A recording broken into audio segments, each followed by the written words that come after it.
আপনি আমাদের সিয়াম সাধনকে কবুল করে নিন। জান্নাতুল ফিরদাউসের উচ্চ মাকাম দান করুন। পার্থিব জীবনে তাদের সকল প্রকার ভুল ত্রুটি ক্ষমা করে রাব্বুল আলামিন তাদের সকলকে দান করুন।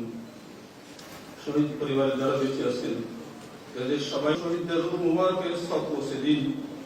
তাদের সকলকে জান্নাতুল ফিরদাউস নসিব করুন এবং তার সহধর্মিনী সাবেক প্রধানমন্ত্রী মরহুমা বেগম খালেদা জিয়াকে জান্নাত দান করুন।